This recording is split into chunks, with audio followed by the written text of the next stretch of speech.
In this video today, President-elect Trump just nominated Kash Patel to be the FBI director. He has been on all sides of the FBI. He's also been a target of the FBI. And of course, CNN is not taking this well. They're already melting down over this nomination. It's a terrible development for the men and women of the FBI and also for the nation. And we show you exactly why they are so scared of Kash Patel. Shut down the FBI Hoover building on day one and reopening it the next day as a museum of the deep state. Trump just created a political nightmare for the establishment by nominating Kash Patel to be the FBI director. Now, we already know the legacy media is going to be losing their mind, but let's start with the announcement first. President-elect Donald Trump has just nominated Kash Patel for director of the FBI. Trump made the announcement on Truth Social just moments ago. During Trump's first term, Patel served as the chief of staff at the Department of Defense. So, Charlie, not too long ago, Donald Trump said that Kash's new book, talking about how he's going to completely eradicate the deep state and also firings at the top ranks of the FBI would sort of be the blueprint for what he would want to do at his new administration. I mean, the deep state needs cleaning. The Department of Justice and the FBI also need some firings and some reform as well. So what do you think he'd be able to accomplish as FBI director? Yeah, well, obviously, Kash Patel has a unique observation and history with the FBI. He has been on all sides of the FBI. He, working for Devin Nunes in Congress, of course, had oversight of the FBI and made life difficult for them. But that was, of course, before he realized just how corrupt the FBI is. He's also been a target of the FBI, and the reason he was a target of the FBI is because he pressured the release of information exposing that the FBI had illegally spied on President Trump's campaign and during his presidency. So, wonderful announcement, an Indian American. So for the people on the left who are crying about identity politics, will this do it for you, right? But let's get to the three biggest reasons why he should be the FBI director, especially because these reasons are centered around things that are strategic for America, and particularly on what Trump promised America and why they voted him into office.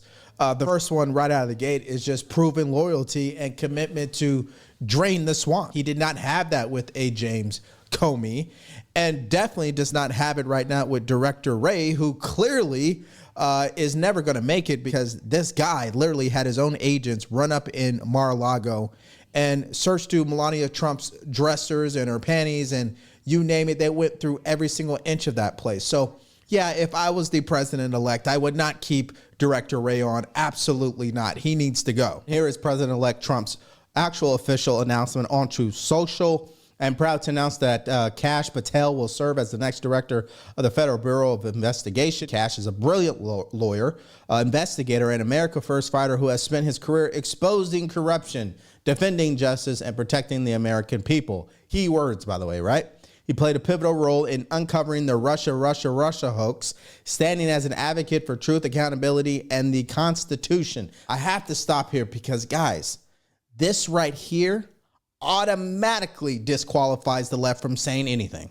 Automatically disqualifies the legacy media from saying anything. You guys have zero credibility, because when you do something like that to the president of the United States, there are consequences, right?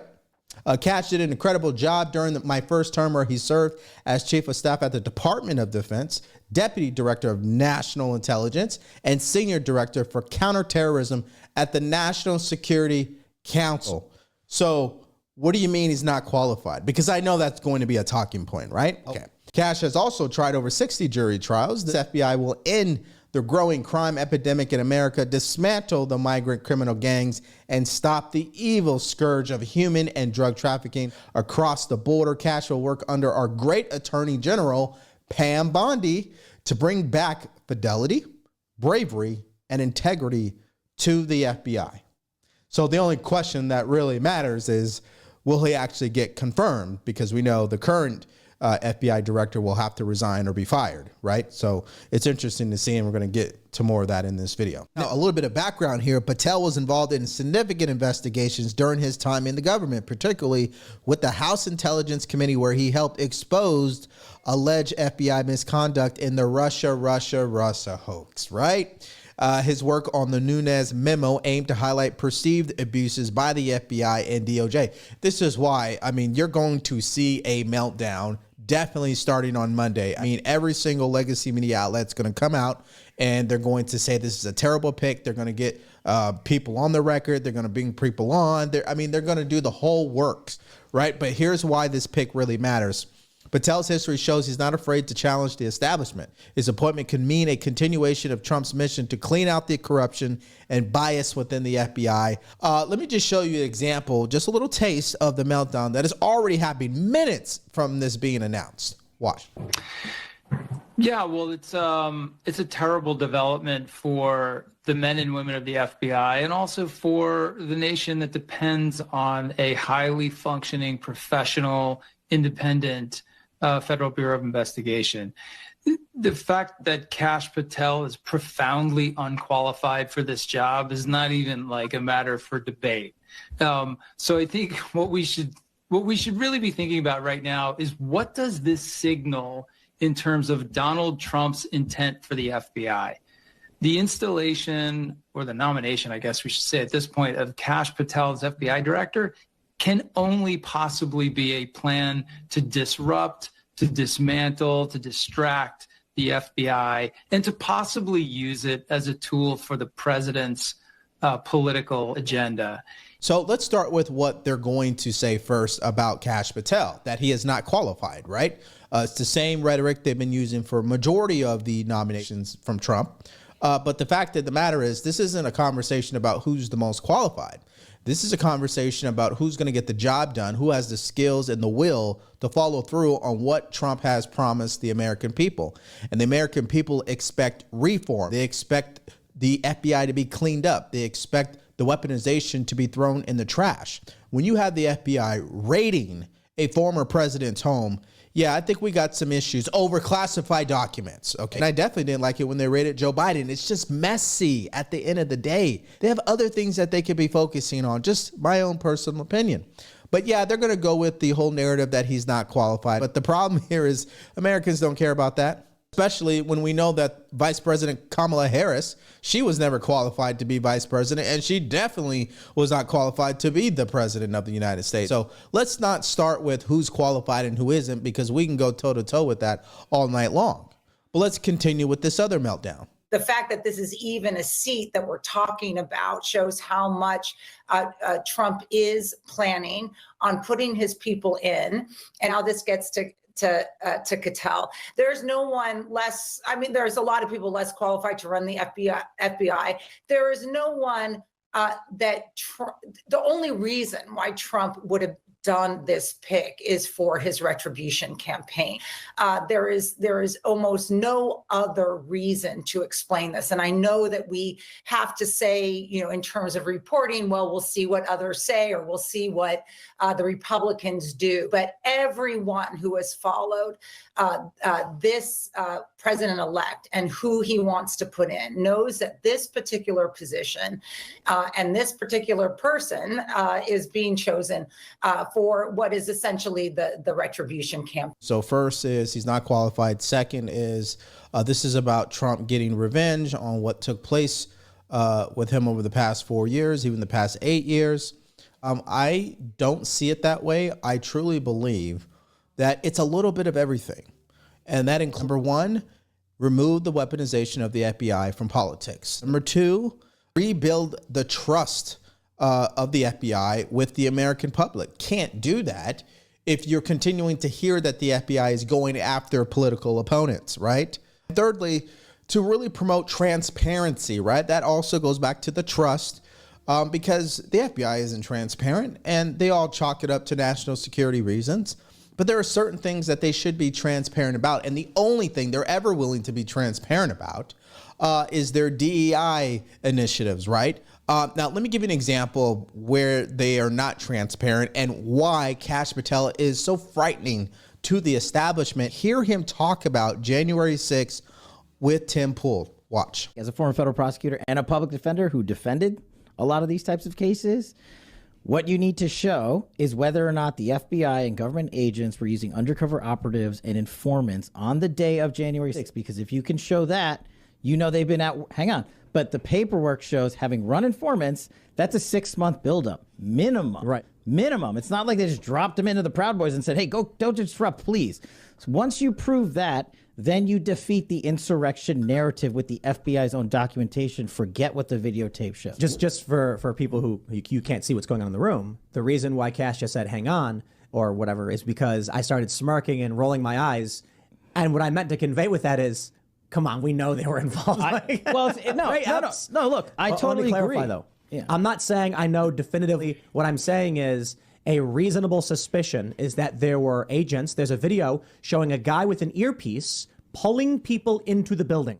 All right. Mm-hmm. You combine that with the evidence of Ray Epps, and it looks like you have a preponderance of evidence suggesting there may have been federal law enforcement involved in making that thing happen. I'll get you beyond a reasonable doubt. All Two right. pieces of information. Ray Epps was on FBI's most wanted list one day, and the next day he was off of the FBI's most wanted list. There are only two ways that happens. You die, or your informant. Put that aside. Under congressional testimony, Jill Sanborn, who I used to work with, the head of the FBI Counterintelligence Division, in charge of all these investigations, testified under oath when Senator Cruz asked her, flat out, were there federal agents involved with January 6th? And she said, quote, Senator, I can't answer that at this time. Not if the answer was definitively no, having been a DOJ FBI guy myself, she would have gone there and said, nope, absolutely not. The reason she said I can't answer that is because of the same stonewalling they gave us during Russiagate with Christopher Steele, Halper, and everybody else. It's the same narrative, and I'm telling you they're there. So you're saying that she said I can't answer that because the answer is yes, and that would compromise whatever their operation was. Exactly. And when you hear him talk about January 6th, no wonder the American people don't trust the FBI. No wonder the American people have no faith in the government. And no wonder the American people are done listening to the legacy media. But you know what their responses would be to what I just said? Well, that's Trump doing that. He's the one that has programmed Americans to think that. No, your guys' incompetence has made people think that way about you. If you guys would stop lying and stop running into former presidents' personal homes and raiding them over classified documents, just maybe people would trust you a little bit more, but that's not the case. And of course, there's a second reason why they believe he's so dangerous and they're frightened by him. Listen to this when he was on the Sean Ryan show. The biggest problem the FBI has come out of its intel shops. I'd break that component out of it. I'd shut down the FBI Hoover building on day one and reopening the next day as a museum of the deep state. And I'd take the 7,000 employees that work in that building and send them across America to chase down criminals. Go be cops. You're cops. Go be cops. Go chase down murderers and drug dealers and violent offenders. What do you need 7,000 people there for? Same thing with DOJ. What are all these people doing here? Looking for the next government promotion, looking for their next fancy government title, looking for their parachute out of government. So while you're bringing in the right people, you also have to shrink government. Now, if you guys are not catching on to what Trump is doing here, less is more. It's the same way that he ran his campaign. Less is more. It's the same thing I learned in entrepreneurship. Sometimes, instead of trying to do everything and expand, sometimes it makes sense to cut the fat, right? And then start building the correct processes and bring in the right people to execute those processes. It's just like Twitter, what Elon Musk did. He went in and he fired a bunch of people who were literally doing nothing. And to put the nail in the coffin about what I'm saying here, guys, to make my point, it's not that people is your solution. It's the process that is the solution. And then you go get the people. The bad habit that the government has, and really you'll see this in business a lot, is these operators and owners and leadership believes, I'll just hire more people and that will solve the problem. I'll just throw my money at it and it'll solve the problem. And it's like, no, that doesn't solve the problem. Actually, it makes it worse. The process is what you need to fix. And by bringing Kash Patel in, that's exactly what they intend to do. Okay, so far I've given you two big reasons why they are frightened of this man.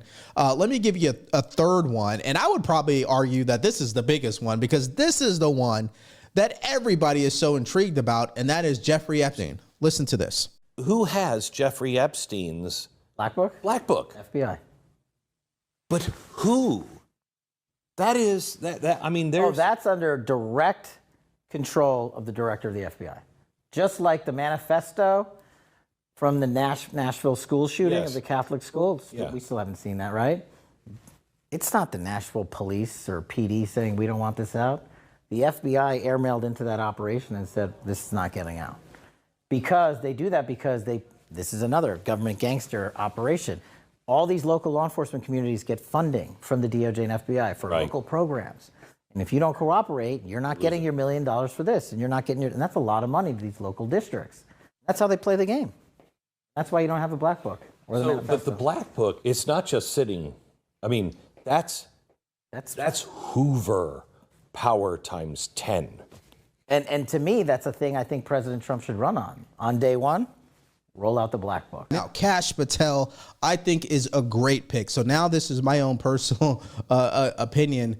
I think whoever Trump can get into these positions that are willing to clean house and really hit the reset button on all of these agencies is a good thing, because it's like a season, right?